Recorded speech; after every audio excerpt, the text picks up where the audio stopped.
दोस्तों, हमारे साथ जुड़े रहने के लिए और वापस आकर हमारी वीडियोस को देखने के लिए आपका हृदय की गहराइयों से विनम्रता पूर्वक धन्यवाद।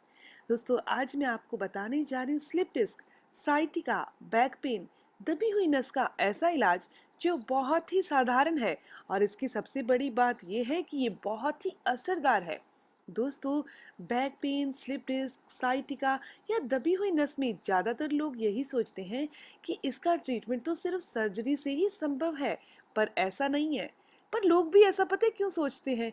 क्योंकि साइटिका पेन या कमर दर्द बहुत ही दर्दनाक होता है, जो कमर से पूरी टांग में फैल जाता है। इससे काम करने से लेकर डेली एक्टिविटी करने में भी दिक्कत आती है। पर मैं आपको एक चीज बता दूं कि कमर दर्द का इलाज, साइटिका का इलाज, स्लिप डिस्क का इलाज, दबी हुई नस का इलाज बिना सर्जरी के संभव है।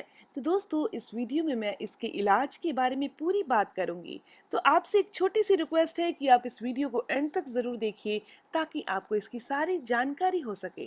दोस्तों, 5 ऐसे क्वेश्चनों का हल आज इस वीडियो में आपको बताने जा रही हूँ। सबसे पहला, स्लिप डिस्क, साइटिका या बैक पेन क्यों होता है, जिसे जान लेना हर एक इंसान के लिए बहुत जरूरी है। दूसरा, क्या स्लिप डिस्क और साइटिका वाला पेशेंट डेस्क वर्क कर सकता है, यानी किसी चेयर पर बैठकर 8-8 9-9 घंटे काम कर सकता है। तीसरा, स्लिप डिस्क और साइटिका में किन चीजों से बचना चाहिए। चौथा, स्लिप डिस्क, साइटिका या बैक पेन, कमर दर्द, इनमें कौन सी एक्सरसाइज करनी चाहिए। और फाइनल लास्ट में आपको बताऊंगी कि घर पर अगर इसका इलाज करना हो तो कैसे किया जा सकता है। तो दोस्तों, सबसे पहले जानते हैं कि साइटिका क्यों होता है। 90% साइटिका लोगों को डिस्क के स्लिप होने के कारण होता है। हमारी कमर के नीचे वाले हिस्से, जिन्हें लंबर रीजन कहते हैं, जिसके अंदर डिस्क बनी होती है, जिन्हें आम बोलचाल की भाषा में छल्ले कहा जाता है। ये डिस्क ऐसी होती है जैसे कोई स्प्रिंग होता है। जैसे स्प्रिंग पर आप जोर डालते हैं और उसे छोड़ते हैं तो वापस वो स्प्रिंग अपनी शेप में, अपनी वैसी ही जगह में आ जाता है जैसे वो होता है। शरीर में ऐसा ही होता है। जब हम शरीर को मोड़ते हैं, नीचे झुकते हैं, उछलते हैं, तो ये डिस्क जो है वो स्प्रिंग की तरह काम करती है और वापस अपनी सही शेप में आ जाती है। लेकिन लगातार ऐसा ही होने से, लगातार ज्यादा जोर लगाने से, गलत पोजीशन में बैठने से, गलत पोजीशन में उठने से, बहुत भारी वजन नीचे से उठाने से ये डिस्क पर बहुत ज्यादा दबाव पड़ जाता है, जिसके कारण धीरे धीरे वहां सूजन आ जाती है, जिसे इन्फ्लामेशन कहा जाता है। डिस्क का जो लिक्विड होता है, जिसे वर्टिब्रास कहा जाता है, वर्टिब्रास का जो लिक्विड है वो बाहर निकलने लगता है, लीक होने लगता है, जो नर्व को कंप्रेस कर देता है, नर्व को दबा देता है। और टाइम के साथ सही ट्रीटमेंट नहीं लिया जाए तो ये पेन पूरी टांग में फैल जाता है। यह कमर से शुरू होता है, हिप्स में चुभन होती है और दर्द इसका पूरी टांग में और काफ मसल में यानी पिंडलियों को सहना पड़ता है। दोस्तों, अब बात करते हैं दूसरे क्वेश्चन के आंसर के बारे में। क्या जिनको भी साइटिका पेन है या कमर दर्द है वो लंबे टाइम तक डेस्क वर्क कर सकते हैं, यानी कि 7 से 8 घंटे या 9 घंटे चेयर पर लगातार बैठ सकते हैं। दोस्तों, यह डिस्क में सूजन और लिक्विड का बाहर आना, यह ज्यादा लंबे समय तक डिस्क पर दबाव पड़ने के कारण होता है। और ये दबाव जो है, लंबे टाइम तक अगर आप बैठे रहेंगे तो ये दबाव भी ज्यादा पड़ेगा। ऐसे बहुत से काम हैं जिनसे डिस्क पर प्रेशर यानी दबाव पड़ता है। जैसे आप भारी वजन को उठाते हैं, भारी सामान को धक्का लगाते हैं, नीचे से वजन उठाते हैं। पर यह एक बार करने से नहीं होता। जैसे कि आपने एक बार सामान नीचे से उठाया, भारी वजन को धक्का लगाया, तो आपकी डिस्क में स्वेलिंग आ जाएगी। एक बार करने से ऐसा नहीं होता।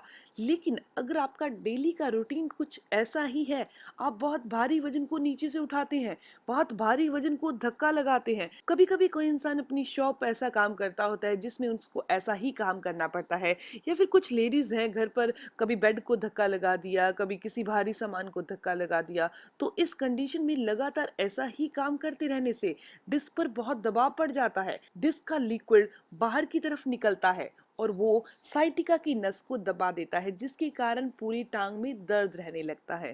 तो दोस्तों अब बात करते हैं ऐसी कौन सी 5 चीजें हैं जिनसे आपको बच के रहना चाहिए। सबसे पहली चीज, लॉन्ग सिटिंग नहीं करनी, यानी कि लंबे टाइम तक आपने नहीं बैठना।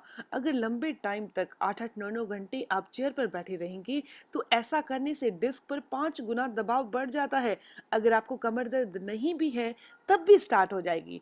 दोस्तों आप क्या करिए, कमर दर्द सही रहे, कमर में कोई दर्द नहीं हो, तो आपने क्या करना है, हर 1 घंटे के बाद 15 मिनट के लिए उठिए और वॉक करिए। 15 मिनट नहीं उठ सकते तो कम से कम 5 से 7 मिनट तो जरूर करिए। इसके अलावा दोस्तों आपने कोई भी भारी भरकम एक्सरसाइज नहीं करनी, आपने तेज दौड़ना नहीं है, लेकिन आप कुछ एक्सरसाइज कर सकते हैं, वो है योगासन।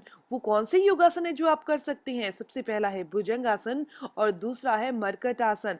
ये कमर में फ्लेक्सिबिलिटी को लाता है। दोस्तों जिनको भी स्लिप डिस्क है, साइटिका है, कमर दर्द है, उन्होंने तेज नहीं दौड़ना, क्योंकि जब आप तेज दौड़ेंगे तो डिस्क पर दबाव यानी कि प्रेशर बहुत बढ़ जाएगा और डिस्क बहुत डिस्टर्ब हो जाएगी, उस पर सूजन भी बहुत ज्यादा आ जाएगी। अब आप तब दौड़ेंगे जब आप बिल्कुल ठीक हो जाएंगे। भारी सामान को धक्का नहीं लगाना, भारी सामान उठाना नहीं है, आपने वात यानी वायु वाली चीजें नहीं खानी। दोस्तों अब लास्ट में बात करते हैं इलाज की, कि इसका इलाज कैसे संभव है। हम बहुत सारी पोजीशन में सोते हैं। दोस्तों सोने की बहुत सारी पोजीशन है हमारी, लेकिन उनमें से एक पोजीशन ऐसी है जो डिस्क को रिलैक्स करती है, उसके दबाव को कम करती है। तो आप हमेशा ही लेफ्ट साइड या राइट साइड लेकर ही सोएं, सीधा नहीं सोएं। सीधा सोएंगे तो आपकी डिस्क पर बहुत ज्यादा दबाव पड़ जाएगा, इसीलिए लेफ्ट साइड या राइट साइड लेकर सोएं। ऐसा करने से डिस्क पर पड़ा हुआ दबाव कम होता है। और जब हम लगातार ऐसे काम करेंगे जिससे कि डिस्क पर दबाव कम पड़े, तो हमारी बॉडी उस डिस्क को रिकवर करना, सही करना बहुत तेजी से शुरू कर देगी। दोस्तों ठीक वैसे ही अगर हमारे कहीं कट लग जाए, नाइफ से कहीं भी कट जाए हल्का सा, तो अगर हम उस जख्म को हमेशा खुदेड़ते रहेंगे, हिलाते रहेंगे अपनी फिंगर से, तो वो जख्म ठीक होने में बहुत टाइम लेगा या फिर ठीक ही नहीं होगा। लेकिन उसके दूसरी तरफ हम उस जख्म को रिलैक्स दे देंगे, कोई छेड़ेंगे नहीं, कुछ नहीं करेंगे और बहुत आराम से उसे ठीक होने देंगे, उसको खोलेंगे नहीं, तो वो जख्म बहुत जल्दी ठीक हो जाता है। ठीक वैसे ही अगर हम ऐसे काम करेंगे कि डिस्क पर दबाव नहीं पड़े, तो ये डिस्क की समस्या बहुत जल्दी अपने आप ठीक हो जाएगी। दोस्तों अब मैं आपको इलाज बता देती हूँ। तो दोस्तों इस इलाज को मैं 2 भागों में डिवाइड करती हूँ। पहले भाग में आएगा इन्फ्लामेशन, यानी कि सूजन को दूर करना। जब आप सूजन को दूर कर देंगे, जो कि मन के, जिनको वर्टिब्रास कहा जाता है, छल्ले कहा जाता है, डिस्क कहा जाता है, डिस्क के अंदर जो सूजन आ चुकी है उसको सबसे पहले दूर करेंगे, उसके बाद हम इलाज करेंगे। सूजन को दूर करने के लिए बहुत अच्छी चीज़ है मेथी दाना, क्योंकि इसके अंदर एंटी इन्फ्लामेटरी प्रॉपर्टीज होती हैं जो हमारी बॉडी में से इन्फ्लामेशन यानी सूजन को दूर करने का काम करती है। इसके अंदर इलेक्ट्रोमैग्नेटिक पावर होती है, यानी कि ऐसी मैग्नेट होती है, ऐसी पावर होती है जो दर्द को भी खींच लेती है। इसके अलावा मेथी दाने के बहुत सारे फायदे हैं, जैसे कि ये डायबिटीज को क्योर करती है, शरीर में से वात यानी वायु को दूर करती है, हमारे बॉडी के अंदर खून को बढ़ाने का काम करती है, हाई ब्लड प्रेशर को क्योर करती है। तो दोस्तों आपने रोजाना 1 चम्मच मेथी दाना रात को भिगोना है, सुबह इसका सेवन कर लेना है। जैसे कि मैंने आपको बताया था कि इस वीडियो के 2 भाग हैं। और तो दोस्तों अब बात करते हैं इलाज के दूसरे भाग की तरफ। दूसरा भाग ऐसा है जो नसों में आ रही कमजोरी को दूर कर देगा, नसों में जो इन्फ्लामेशन, सूजन आई है उसको भी दूर कर देगा, नसों में होने वाला दबाव जो है वो भी कम कर देगा और नसों को बिल्कुल रिलैक्स कर देगा। दोस्तों इसका सेवन सिर्फ आपने 15 से 20 दिन करना है। वो है परिजात। परिजात एक पेड़ है, उसके पत्तों का हमने इस्तेमाल करना है। दोस्तों 7 से 8 पत्ते लीजिए परिजात की, आपने इसे चाकू से नहीं काटना, आपने इसे चटनी बनानी है। रात के टाइम इसकी चटनी बना लीजिए, 1 गिलास पानी के अंदर इसे 5 से 7 मिनट के लिए उबालिए, सिम फ्लेम पर उबालिए इस चटनी को जो परिजात के पत्तों की है, और रात को ढक कर रख दीजिए। सुबह उठकर आपने इसे हल्का सा गर्म करना है, बहुत गर्म नहीं करना, हल्का सा गुनगुना करके इसे छान कर पी लीजिए। ऐसा करने से नसों में होने वाली कितनी भी दिक्कत है, दबी नस की समस्या है, दबी नसें कंप्रेस हो रही हैं, वो सभी ठीक हो जाती हैं। दोस्तों ये जानकारी, ये इन्फॉर्मेशन यहीं तक थी। दोस्तों अगर आप भी back pain, sciatica, slip disc, दबी नस की समस्या को ठीक करना चाहते हैं तो इस इलाज को जरूर फॉलो करें और मुझे जरूर कमेंट करें फॉलो करने के बाद कि आपकी ये समस्या बिल्कुल ठीक हो चुकी है।